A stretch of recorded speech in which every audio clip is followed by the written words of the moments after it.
O rumo da economia de 94 é muito diferente, ou o barco da economia de 94 é muito diferente do barco da economia de 82. O equilíbrio de longo prazo foi alterado. Você não volta à situação original.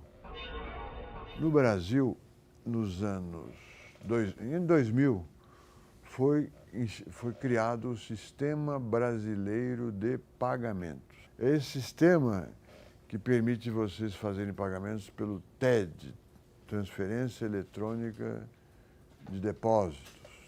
Tem outros mecanismos. É um sistema de compensação de créditos e débitos eletrônico muito rápido.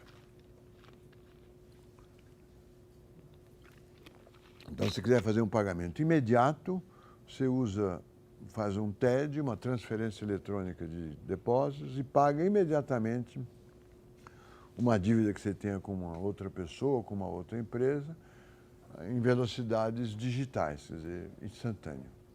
O Brasil tem uma longa experiência com inflação. Então, no Brasil, sempre o sistema bancário conseguiu fazer transferências entre regiões ou entre clientes muito rapidamente. Porque como a inflação era alta, se eu pago você e o banco te devolve, se eu deposito no banco para pagar o Leonardo e o banco leva uma semana, houve períodos que ele ia perder 10% do valor. Se eu quero comprar uma coisa de Manaus, de uma empresa de Manaus, deposito aqui para pagar em Manaus e leva uma semana, ela podia perder 20%, 15% do valor do pagamento. Por causa disso, o sistema bancário brasileiro sempre foi muito rápido para fazer os pagamentos. Ao ver a exposição sobre esse sistema, que é um sistema muito bem elaborado, eu perguntei aos seus criadores qual era a vantagem desse sistema. E eu argumentei com eles, vocês estão economizando santinho. Sabe o que é um santinho? Santinho é uma imagem de um santo impressa num papel. E as igrejas produzem pedacinhos de papel. Nenhum deles é o santo. Tá certo? O santo não é nem o papel, nem a estátua que está no altar. O santo é uma ideia, né? Um conceito. São José, Santo Antônio.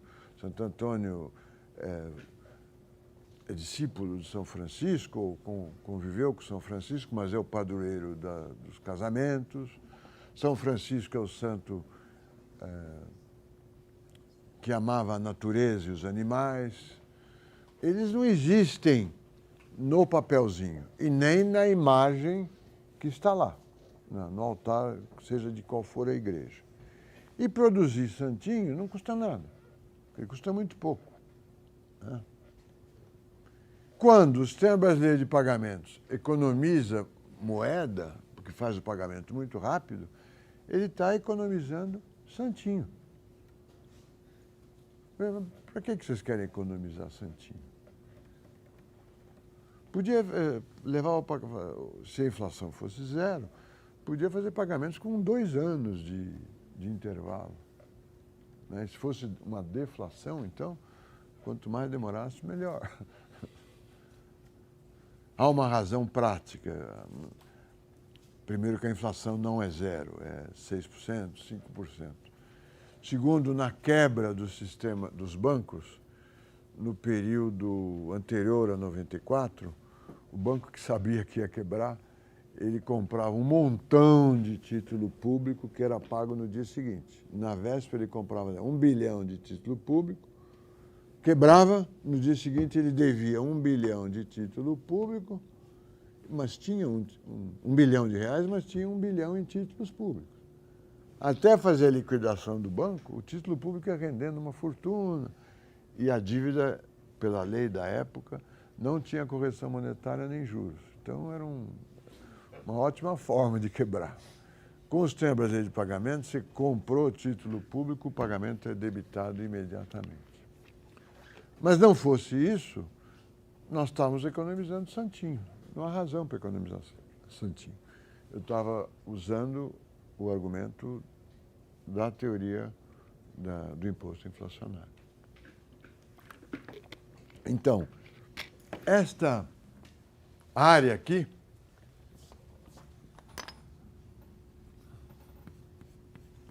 já é uma perda social. É um desperdício. É economia de santinho.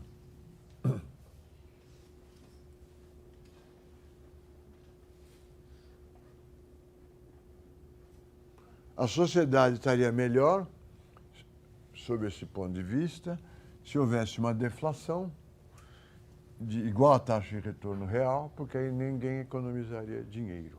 Por que se chega a esse raciocínio? Que deflação e inflação não mudam, não afetam os preços relativos no modelo clássico, certo? Então, uma deflação que foi o grande problema da crise de 30 é o problema que pode nos ameaçar com o risco de recessão que o mundo está vivendo. Seria desastrosa a deflação em qualquer país hoje. No mundo clássico é irrelevante porque as pessoas não se enganam pelo mar de cruzeiros. Elas sabem exatamente o valor real e fazem transações com o valor real.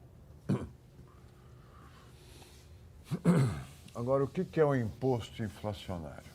Suponha que o país tenha, que o Brasil tem uma inflação de 6% ao ano. Todos os anos os preços de todas as coisas sobem 6%. Se os preços sobem 6%, quanto cresce a demanda de moeda todos os anos? 6%. Você precisa ter mais 6% para financiar as transações todos os anos. Se o produto não cresceu e se a velocidade não se alterou. Tá certo? Quanto dinheiro a gente precisa em 2012 para fazer as nossas transações? Quando o cafezinho custa R$2, o ônibus R$2,50, a garrafa d'água R$3, o celular R$2.000. A gente precisa, digamos, a conta que eu faço é 14% de 4 trilhões, precisa de uns 500 bilhões de reais. 100 anos atrás, essa garrafa de água aqui custava, em reais, 1 centavo de real. 100 anos atrás não existia o telefone celular, mas se existisse, custaria R$1 ou R$1.000. A demanda de dinheiro na época de Dom Pedro II é muito menor que 560 bilhões, porque os preços eram muito menores. Tá certo? A demanda de dinheiro cresce conforme cresce o nível geral de preços. Isso significa que todos os anos o governo tem para gastar o que ele arrecada, mais a base que tem que crescer 6% para atender às necessidades de transação das pessoas. Esse é o imposto inflacionário.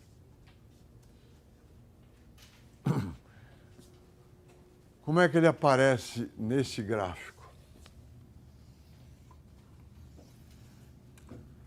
Vou colocar aqui a demanda de moeda, aqui a taxa de juros nominal. Com a inflação zero, a taxa de juros é R.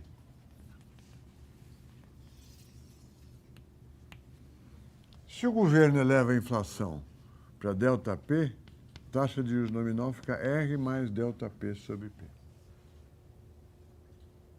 que é a nova taxa de juros.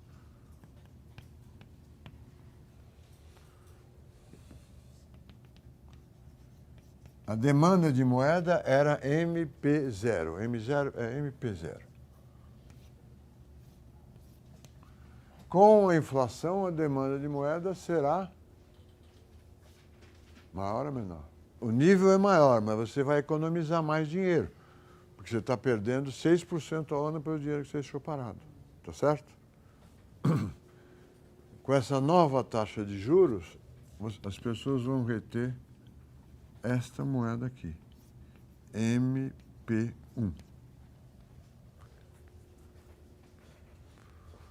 O bem-estar, a utilidade total da situação original, quando a inflação era zero, a utilidade total era dada pelo triângulo ABC. Depois que a inflação subiu, ABC, a utilidade total passou a ser, vamos por aqui, utilidade total zero, utilidade total 1, passou a ser C e D. Menor que o triângulo anterior. A diferença, a perda de utilidade, é dada pelo retângulo, pelo paralelepípedo, acho, A, B e D.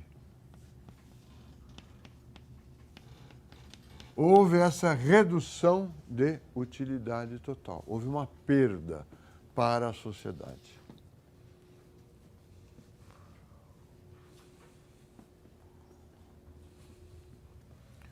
Uma parte desta perda, uma parte A e F, é igual à taxa de inflação vezes o saldo retido de meios de pagamento, que é MP1. Esta parte aqui, ó, D e F, é igual à taxa de inflação, essa distância aqui é a taxa de inflação, vezes o saldo de moeda retido. Uma parte dessa perda é imposto inflacionário. Os portadores de moeda perderam isso em utilidade, mas o governo ganhou isso em imposto inflacionário. Na teoria do bem-estar social, que vocês devem conhecer, fazemos a hipótese simplificadora, mas crucial, que as utilidades marginais de todos os indivíduos são iguais. Então, se tirou dos detentores de moeda e deu para o governo, que gastou sei lá como, há uma perda de utilidade de um grupo da sociedade e um ganho de outro grupo da sociedade, e um compensa exatamente o outro. Portanto, é uma simples transferência de renda. A outra parte dessa perda, que é EFB, o público perdeu e ninguém ganhou. Por quê? Porque o público se defendeu com a perda, com a elevação da taxa de inflação, reteve menos moeda e o governo não pôde cobrar, vamos dizer, imposto inflacionário sobre essa moeda menor que ele reteve. Tá certo? Isso aqui é chamado o peso morto da inflação.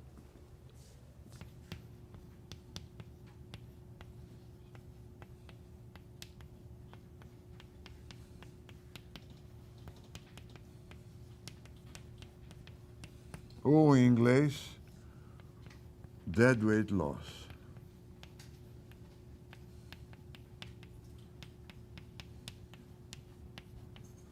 Esse trabalho é do Martin Bailey.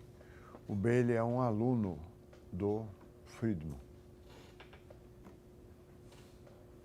E aí vocês têm com todos os gráficos, tem graficamente a visão que os monetaristas têm do dinheiro. Ele é um instrumento de troca, facilita as trocas, não há sentido em economizá-lo. Portanto, até seria bom ter uma taxa de deflação igual à taxa de juros real para que não houvesse nenhuma economia de dinheiro. Não vale a pena economizar santinho. E se o governo aumentar a taxa de inflação, ele vai ter a possibilidade de se financiar pela demanda adicional de dinheiro que o público terá porque a inflação cresce, mas criará uma ineficiência, um excesso de um peso morto. Se perguntarem para o monetarista qual é o custo da inflação, a resposta é esta resposta esotérica que não nos convence. Porque será que a inflação, que é um problema tão severo, tão agudo, que derruba governos, que está na raiz do ovo da serpente do Hitler, que preocupa os economistas conservadores americanos, que preocupa o Banco Central brasileiro, que preocupa todos os países do mundo, será que a razão é esse triangulinho aí, EFB? Como os clássicos dedicam à moeda um papel tão pouco significativo de unidade de troca, a inflação, ainda que seja um problema real na vida de todos os países, todas as nações, aparece, quando teorizada, como esta coisa esotérica. Como essa demanda de moeda é estimada em forma linear, demanda de moeda, vamos dizer, é igual a A menos BI, menos B. R constante é estimada como A menos B, taxa de inflação. Eu posso calcular o imposto inflacionário como MP vezes delta P sobre P, que é igual a delta P sobre P menos B delta P sobre P ao quadrado. O imposto inflacionário, se a demanda é linear, o imposto inflacionário é expresso por uma parábola. E nós, economistas, adoramos parábolas. É uma função que define um conjunto convexo, portanto dá para maximizar. Tem um lugar que sobe, tem outro lugar que desce, tem um ponto de máximo. Ou, se for ao contrário, um ponto de mínimo. Então, existe o imposto inflacionário ótimo. É o título do artigo. Ele tem essa forma. Grande surpresa, que merece uma conferência, várias conferências aqui, seminários, palestras, é que você tem, para uma taxa de inflação, você pode ter um imposto inflacionário muito alto ou um imposto inflacionário muito baixo. Tá certo? A mesma taxa de inflação pode gerar imposto alto ou imposto baixo. Aqui é imposto inflacionário, aqui é a taxa de inflação. Eu tenho o mesmo imposto inflacionário com inflação baixa e inflação alta. Conforme a inflação for mais alta, maior o peso morto da inflação.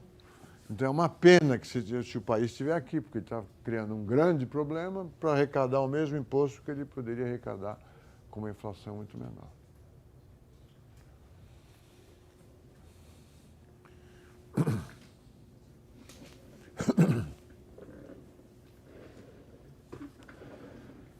Essa é a moeda dos clássicos.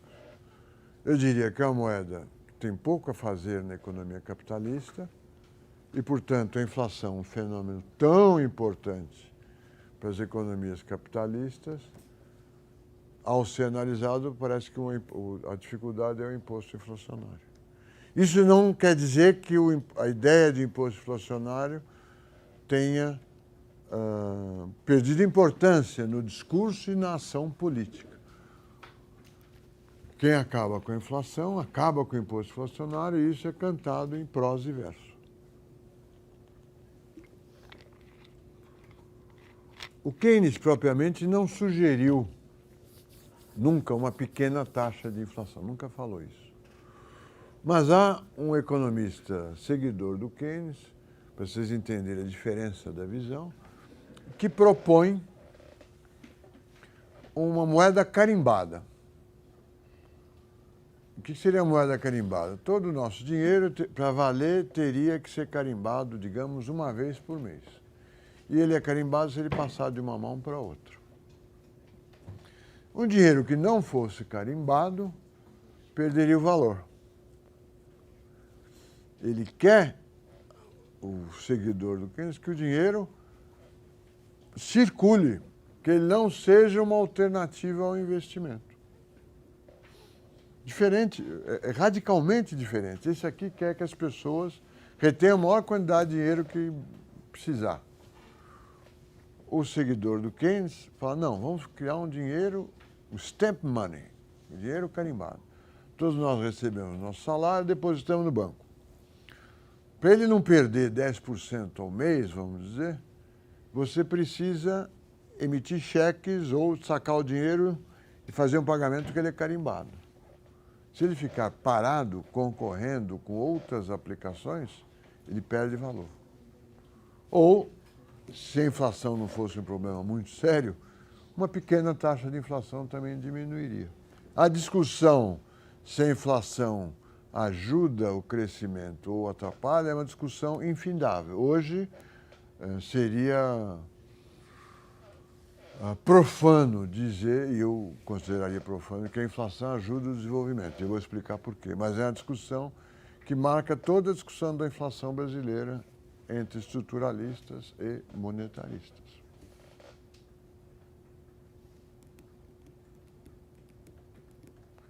Agora, esse argumento do imposto inflacionário é um argumento estranho. Porque se o imposto inflacionário fosse regressivo, quem seria contra a inflação? No passado político brasileiro seria o PTB. E não é o PTB que era contra a inflação, era o UDN. Entre as organizações internacionais, quem seria contra a inflação seria a ONU, preocupada com direitos humanos, com sustentabilidade, cheia de boas intenções. Mas não é a ONU que está preocupada com a inflação, é o FMI, preocupado com a solvência dos bancos. Se vocês olharem o ciclo político, o ciclo de política econômica, em inglês é o Policy Business Cycle. Vocês vão ver que todos os presidentes americanos, nos primeiros 2 anos, é o período a eleição é cada 4 anos. Nos primeiros 2 anos é o período mais distante da próxima eleição. Nos primeiros 2 anos provocaram inflação, controlaram a inflação e geraram desemprego. E perto da eleição, reduziram a inflação e aumentaram o emprego. Portanto, a eleição é pró-inflação. Também, num passado anterior a 1980, os presidentes democratas tinham mais inflação e menos desemprego. E os presidentes republicanos, vamos dizer, à direita dos democratas, tinham mais, os republicanos, mais desemprego e menos inflação. Nada disso combina com a ideia de que o imposto inflacionário seja regressivo, que afete mais os trabalhadores.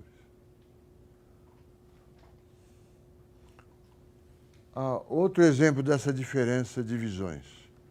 Os defensores da globalização financeira acham que o mercado de capitais tem que crescer sem regulamentações e o dinheiro fluir livremente entre nações. O Tobin, que nós já vimos, propôs, e o Stiglitz e outros professores, propõem um imposto sobre as transações financeiras entre moedas. Você vai sair de real e vai para dólar, tem um imposto. Você vai sair do dólar, vai para o euro, tem um imposto. Uma espécie de IOF internacional. Por quê? O argumento é colocado nessas palavras que eu vou falar, para jogar um pouco de areia na engrenagem dos mercados financeiros, para que o dinheiro deixe de ser um investimento tão interessante e tão atraente como ele é depois da globalização. É a outra visão. O Tobin, num artigo do American Economic Association, quando ele era o presidente, sempre o presidente da American Economic Association faz um discurso que resume a sua carreira e levanta os pontos mais importantes de pesquisa. Ele afirmou o seguinte: a maior parte dos economistas está preocupado com a inflação e com o desemprego. Esse é o tema de pesquisa até hoje, do mundo inteiro. São os 2 paradoxos da economia capitalista. Como é que uma economia voltada a resolver o problema da escassez tem desemprego? E como é que ela, com desemprego, tem inflação? Tobin se pergunta, mas por que a inflação é um problema importante? O desemprego é fácil de calcular os seus custos. É a produtividade média da mão de obra vezes o número de desempregados. Se os Estados Unidos têm 9% de desemprego, chutando, nós podemos dizer, olha, está perdendo 9% do produto todos os anos. Tem gente querendo trabalhar que não consegue. Tem gente que poderia trabalhar e não consegue, deixam de produzir 9% do produto. Então, o custo do desemprego é um custo concreto, fácil de entender. E o custo da inflação? Olha, o argumento do até agora, o custo da inflação que nós estudamos ou é uma afirmação genérica que o mercado funciona menos eficientemente, sem que ninguém tenha estudado o que isso significa, ou é o peso morto da inflação. Mas quem é que sofre o peso morto da inflação? Ele está escrevendo em 1973 ou 71. Fala, quem é que deixa o dinheiro parado em casa quando há inflação sem que ele receba os juros? Ninguém. Porque o sistema bancário já se adaptou e paga juros por depósitos à vista. Portanto, não há essa perda de economizar dinheiro porque os juros a depósito à vista não recebe juros. Todos recebem juros nominais. As únicas pessoas que não podem pôr dinheiro no banco e receber remuneração, segundo ele, são os traficantes de droga e a máfia. Então, nós estamos há vários anos preocupados com a inflação por causa das perdas da máfia e dos traficantes de droga? Evidentemente que não. Mas qual a conclusão? Nós não entendemos ou não conseguimos explicar corretamente quais são os efeitos nocivos da inflação.